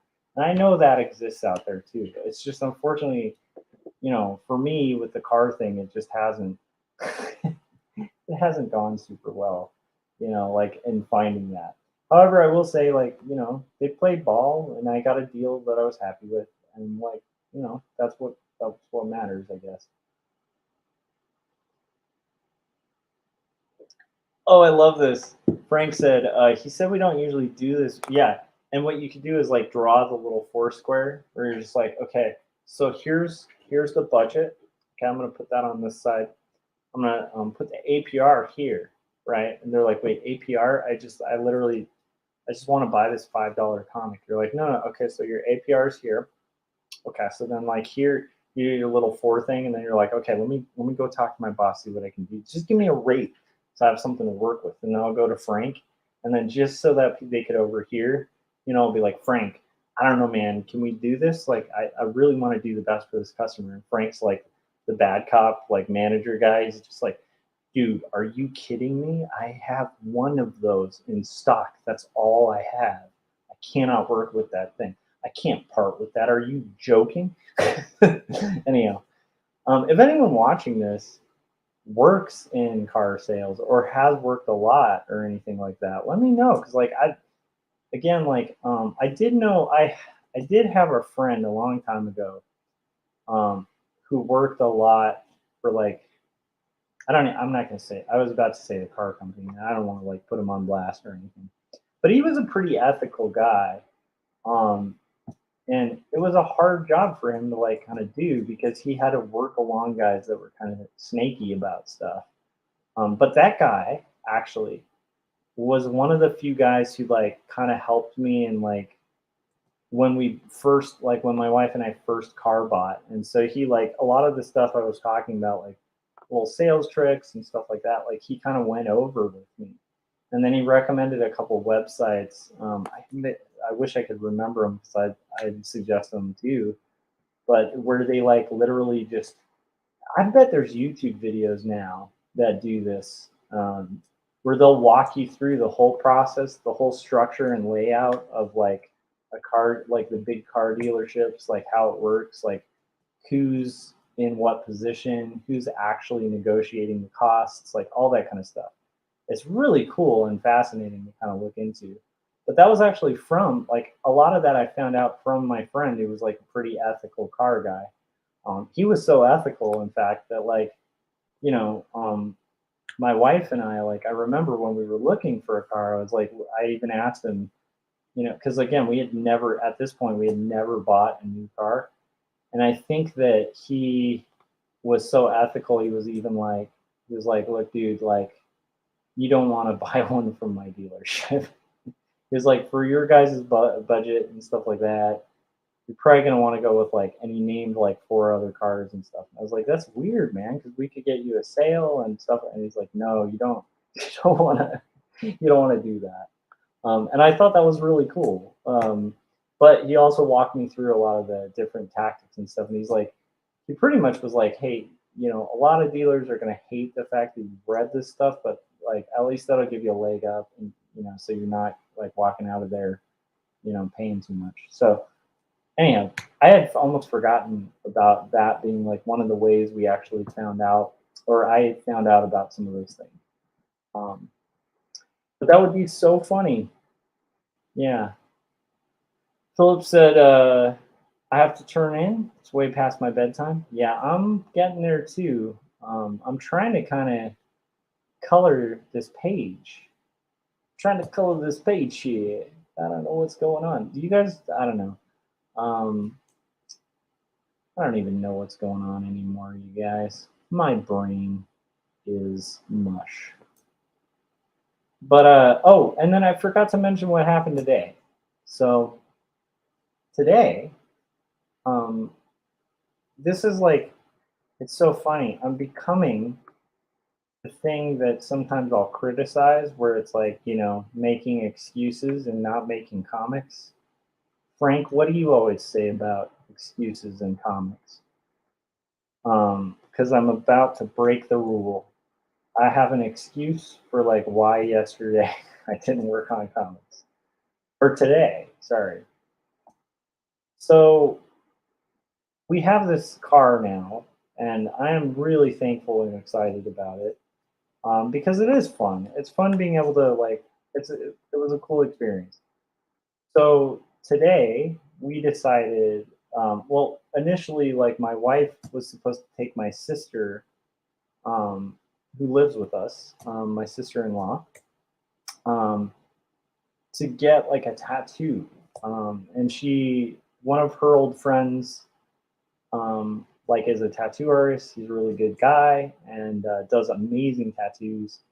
And she had a tattoo planned out and stuff like that. It's a long drive. And so my wife was going to go with her. And then I was going to just crunch time, work on comics and stuff. But then now I'm like in a scenario where like I haven't had a new car or even a new used car in like 8 years. In California time, that's insane. And it's a trip. And my son like also like was kind of eager to like know what the car was like and like stuff like that because he's a kid and it's really fun for a little kid to like kind of have that moment of like, whoa, the family got a new thing. And it very much is a family thing, right? It's not just my thing, it's like our thing. Um, and so, yeah, so we get like, I decided, like, hey, let's make this like a trip. So, like, also, because I realized like tattoos take a long time. So, my wife's going to be like stuck down there for like hours, waiting for her sister. Um, and so we went for this long drive, and then it was a really fun like family trip and stuff like that. May went and got her tattoo. We went to like bookstores and a park and like an arboretum, like um, I don't know if that's what it's called. It's like basically like a garden, all sorts of stuff around the area that the tattoo artist was at. And then when May was done, we picked her up and it was all good. It was like really cool. It was a fun experience. Um, but then we got home and now I'm finishing up the comic and feeling terrible about like being behind, but also feeling glad that this is the last weekend we'll have to worry about it. And it was a nice little trip to kind of cap off what I had already kind of like on Friday when I got the text message from my wife. It's like I knew the weekend was shot. I knew this would take all weekend. So that being said, there we go. Boom. I teed Frank up for this. So here it is. Make comics, not excuses. So that being said, what I'm doing now is like I'm going to be crunching on this comic for, for like the next few days, like pretty hardcore. Um, and so that's the plan.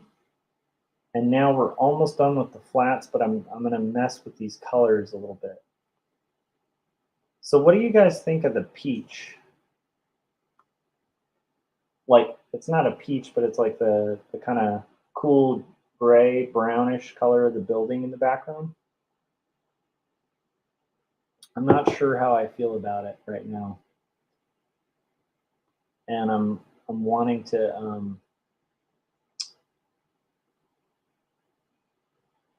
make this happen.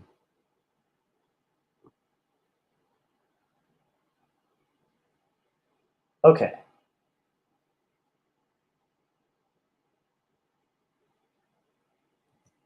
So I'm going to do these changes. I'm going to try something, but I want to deselect all of these borders above it. But I'm guessing you guys will agree that these need some changes. Like the color of the building, it worked in like a scenario of like rain, but I don't think it's working here. I think it needs a little more saturation.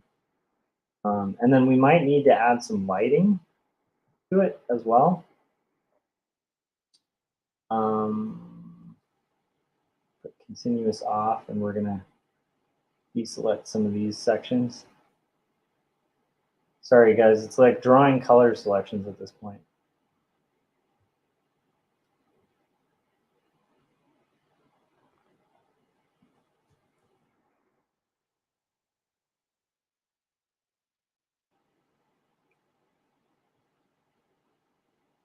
Oh,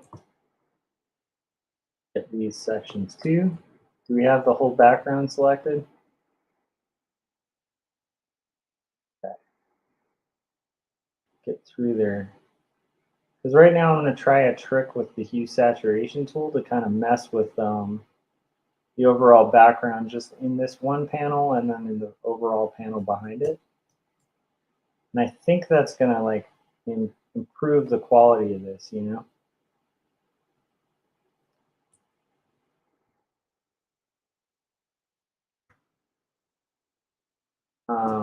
There's one other thing. Well, we'll color that.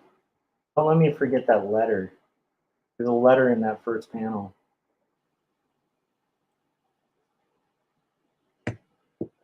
Okay.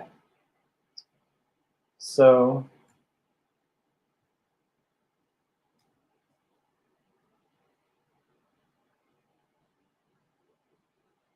now we're going to kind of see if we can punch up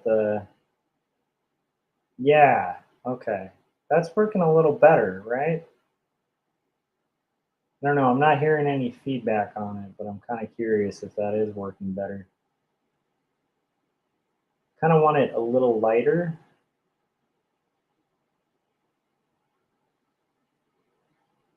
But not like, I want it to be more subtle than that.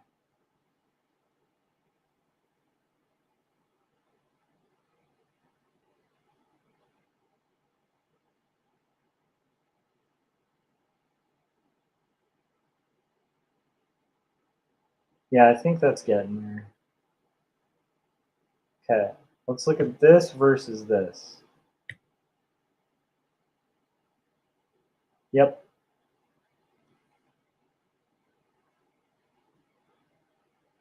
Yeah, I think that's much better. Let's see it without the. Yeah, that looks a lot brighter. That looks more like daytime, right?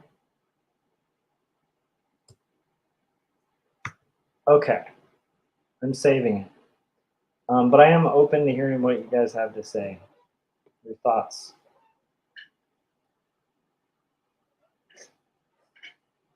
Let's see if this is working. Okay, cool. I had this brief fear that I was talking to like a non-existent microphone for a second there. Excuse me. Okay, so I'm gonna see. I think we're close to done with this page, but I want a lot more detail up here. This might be one of those cases where we do a little bit of extra.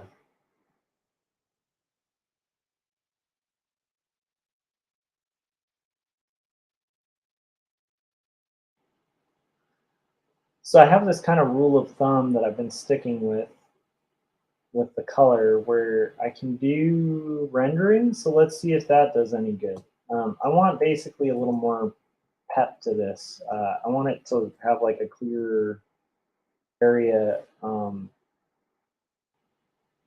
my gosh, did I just say pep? I am gradually becoming an old man, you guys. More pep to your step. When did I, Corey, when did you and I wake up and become old men? I don't understand it. Um, yeah, anyhow. I was throwing Corey in there too, just to feel less bad about my pep statement. So I'm thinking of adding like just a little bit of white to render the light, because I think that's what this needs is like a little more contrast. So I'm gonna try to kind of get in there, really just take advantage of this rule that I've made. Um,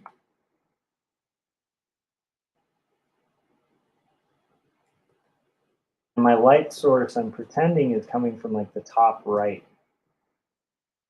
So right now we're just kind of adding a little bit of white and seeing how that goes. Just to kind of establish that it's more daytime, you know. Now, in general, like quite often, I don't like adding white or black just to darken color. I talked about that like on a stream a while ago where we were talking about like painting, and I tend to like, especially with color, like try to kind of saturate things with a, like for instance, the light area on something would be like the complement of it, but like lighter. Um, but in this case, for this style, I think this works excellently.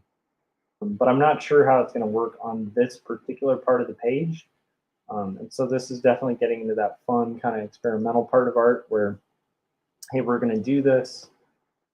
You got a good like half an hour to an hour of work time left. And so I want to see if this will punch it up. And if it doesn't, um, it's not like the end of the world. I do think that's helping, although did I just do that on the wrong layer? I did. I have to redo that.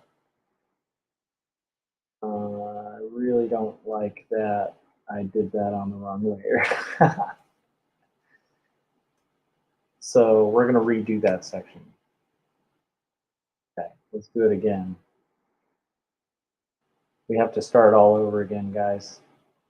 Okay, it's not the end of the world. I think anybody watching this stream could have something like that with me, like totally freaking out and being like, "It's not the end of the world. It's not."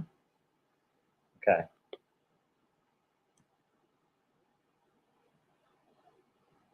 Frank said he had to hit the hay. Have a good night, Frank. Thanks for coming in on the stream. Appreciate it. I do think we got to try that car tail tactic, so we'll do that in the future, my dude. But yeah, Frank is the great moderator and friend of the show and art casters and all around nice guy. All right, so here we go. We're adding some light.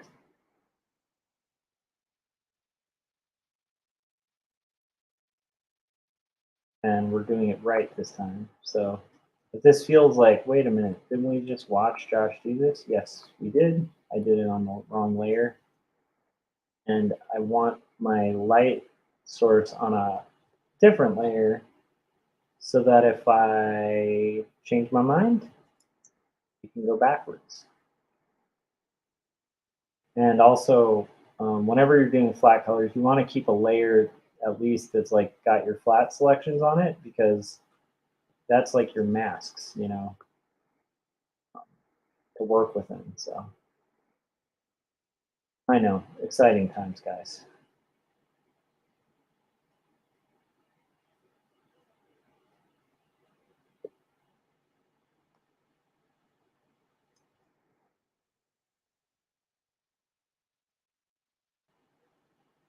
So yeah, between the carbine necessities and then some other stuff that I won't talk about publicly on like a stream or anything, it was a stressful but kind of fun weekend, but also mixed with like, you know, highs and lows, right? Like um, life stuff, you know. I don't know. I guess I think we all like. I think for me, it's like this is definitely not the worst kind of stuff you're going to deal with in life. But life stuff gets complicated and time consuming. It just, you know, it's always there's always going to be something. Um, and what I like right now is that, you know, there have been quite a few things that have come up recently that like have really forced me to just kind of I don't know, like embrace like a more abundance mindset, and also like kind of trying to think about it, how to word it. I guess as corny as it is, like how to kind of roll with like whatever scenario is going and just sort of trust that it'll work out. That can be a really hard thing to do. Oh, the one thing I don't like about this color, we'll adjust real quick. I liked the punch up of saturation, but I feel like that blue of the door really needs to be that deeper blue. That actually kind of makes more sense. And then I also feel like this should be the same color as this, just to kind of keep the sequential logic to it. I think if we do that, then we're in pretty good standing. Yeah, working on these pages. So I don't think we need all the rendering up here, actually, now that I think about it. So we could probably get rid of that. But maybe we don't want to get rid of it. Okay, let's just go ahead and see what happens with just adding the white to everything. I'm going to try it without selections at this point and see if that works. Because again, this is quick.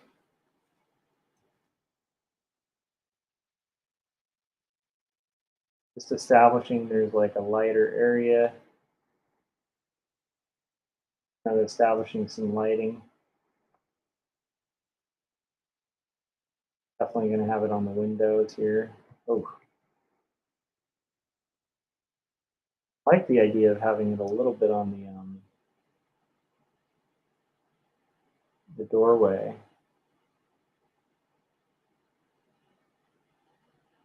And again, you know, we're experimenting right now, so some of this may just get deleted, you know, or erased. Um, Maybe even on her. Might be nice to have like some lighting on her.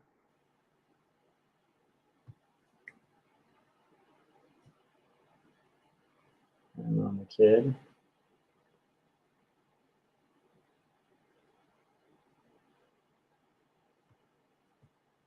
I feel like that might be a little much, a little washed out.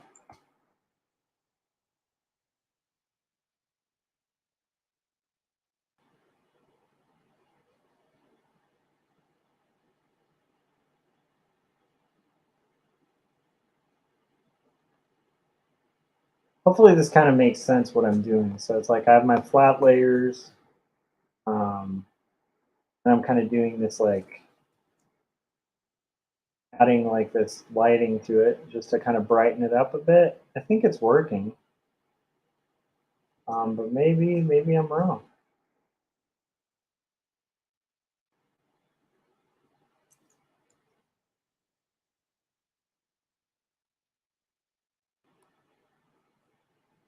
I do want to say I really appreciate everyone who comes to this channel, um, checks out what I'm doing, hops in on the chats, especially when it's like a crazy late night stream. I really appreciate you guys, and you guys help me stay afloat and be able to keep doing comics. You know, um, heck, even like a scenario where I wouldn't have had transportation to work. Um, and having some transportation to get to work is appreciated, and a lot of that just comes from like like I work a job during the day, and then like on top of that, like do these comics at night. And so like the support I get from this channel and like from people like telling other people about my comics and stuff like that, it's like it helps us stay afloat, and I really appreciate it. Okay. I know that sounds nerdy, but it's like I've said this before too. It's like the impact of like one person just going to a store and saying, "Hey, can you pre-order this book?" It's like a game-changing thing for cartoonists, you know. Um, and it helps make this like something that I can keep up, you know.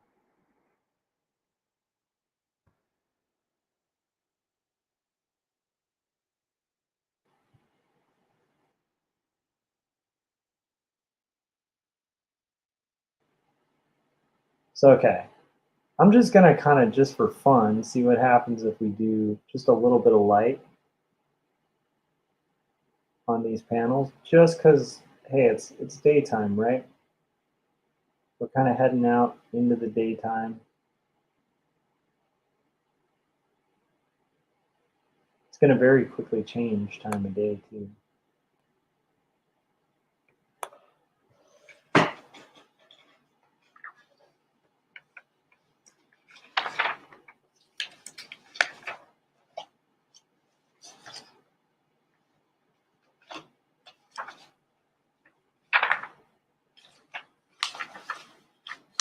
Cool.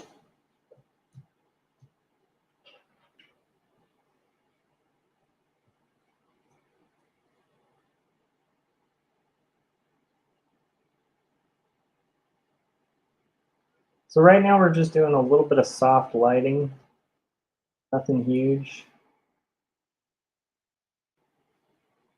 Sort of establishing this difference. I was looking at the rough too, just to double check time of day and be like, am I crazy? I'm pretty sure it's supposed to be daytime. So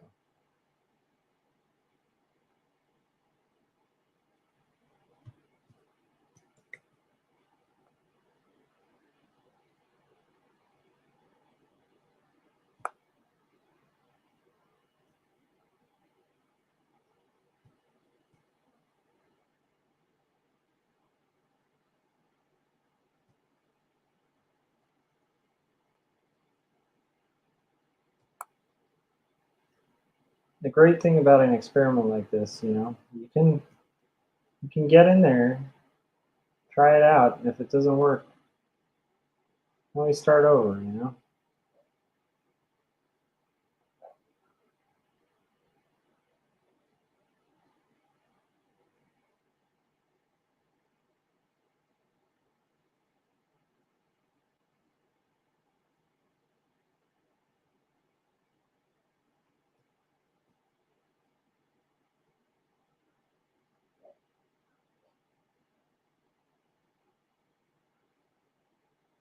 So I'm pretty excited, and I'm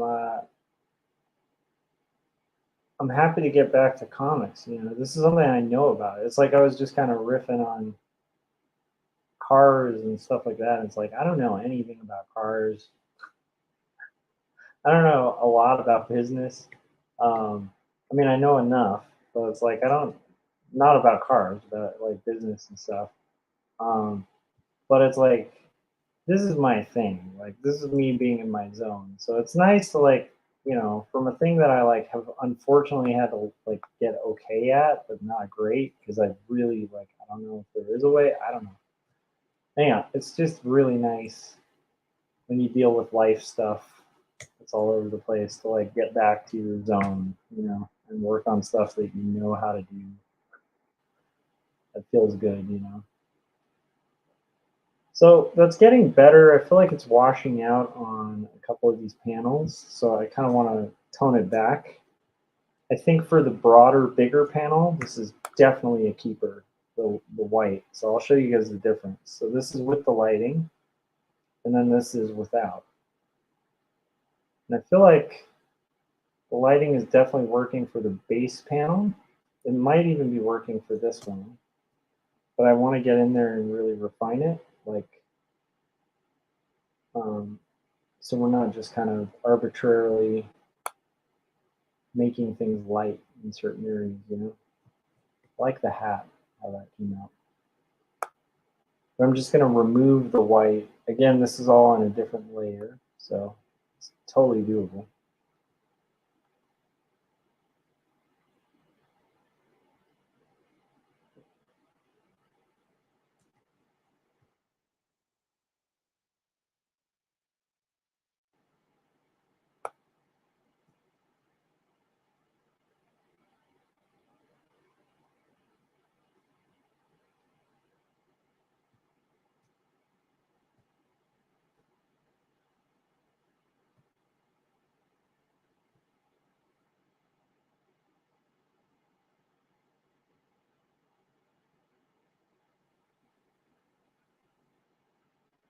So here we go, and I'm pretty excited about how this is coming out. I want to tone this back even more. Tone it back just a little bit. Might be overdoing it a little bit. Like that nose doesn't need to be blown out. Maybe that could be more subtle there.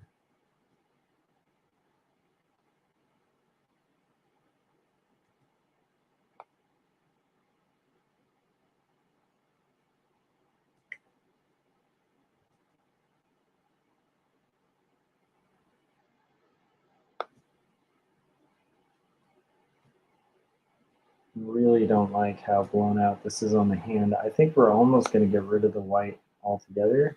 Oh, not too much.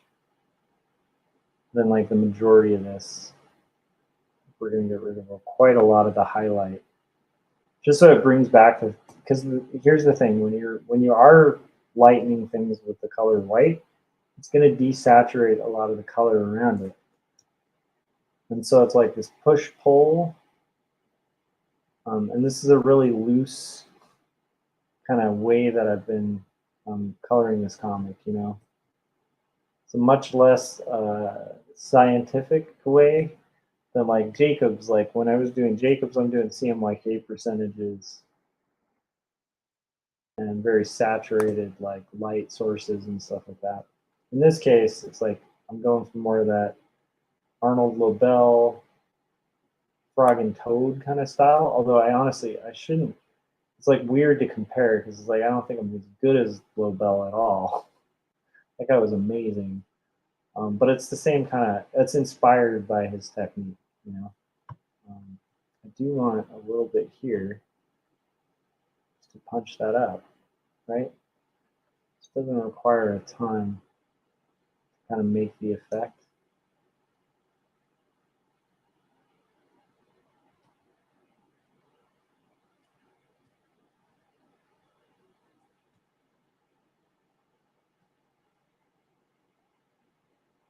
You don't need like that on every single thing. Don't want to wash out the color entirely.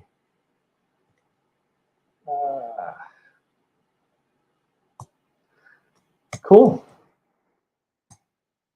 I think we're there. I don't know if that's too light for a page.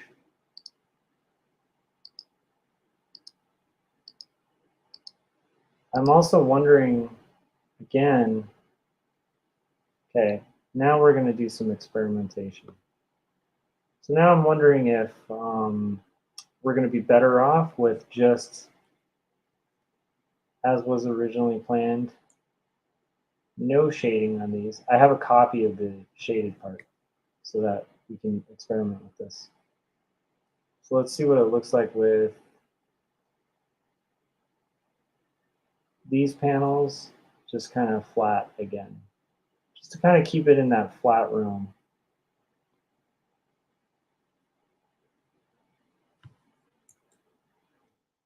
I think with this, I almost feel like I like that, but I like the little shine on the quarter around the.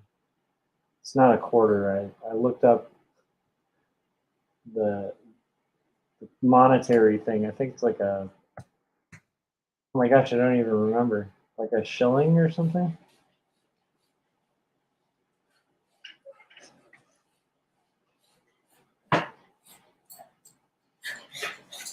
One of the dogs is heading outside and making funny sneezing noises. Probably needs to use the restroom.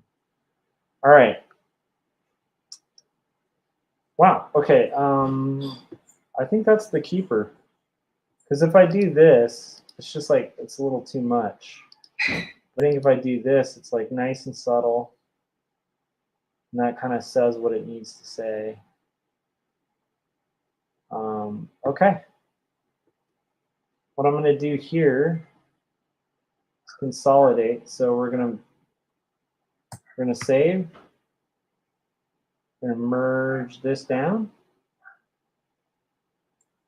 So we have just our lines.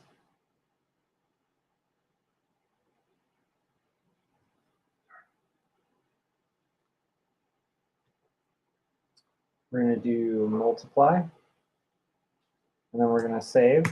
And I'm going to say goodnight. So thanks to everybody who has watched this stream. We finished flatting a page. And tomorrow I hope to be working on comics. I don't know if I'll live stream during it, because a lot of that is going to be the process of just getting those pencils. But I will be live streaming probably quite a lot throughout the week. So make sure, and it's weird. I'll do live streams at night. I'll do live streams in weird hours in the morning. And the only way to make sure you can know when I'm about to go live is to hit that bell, hit subscribe, and that way you will know when we're about to go live. And I will say, considering today's the 6th, tomorrow is Jacob's Apartment's release day. And this is like 5 years of work, you guys. 5 years, one little book. So for 5 years of my life, if you could spare the time, pre-order it, or even if you can't pre-order it, just tell your local bookstore about it, or take a minute to like share about it on social media. That'd be greatly appreciated. It's a book I'm very proud of. And then there's 2 stories as well, which is another comic that took another 5 years. So 2 books, 1 decade. Support those. And that'll do it. I'm gonna head out and get some rest. So have a good night, and stay cartooning. Keep working on your stuff. Yeah, I'm excited about how this page came out, and I think that we'll collectively all accomplish our comic goals and stuff like that. And I appreciate you guys who come on the stream. And if you guys get bored with talk about buying cars, have no worries, have no fears. I usually don't talk about that kind of stuff on the stream, but just because I had to do that this last weekend, it's fresh on my mind. So hopefully we can return to art topics. Frank recommended a really good one early on. So that'll do it. I will see you guys and have a good night. And let me know in the comments too, your thoughts. Did I go with the right call on this page? All right, have a good night, and I'll talk to you later. Bye.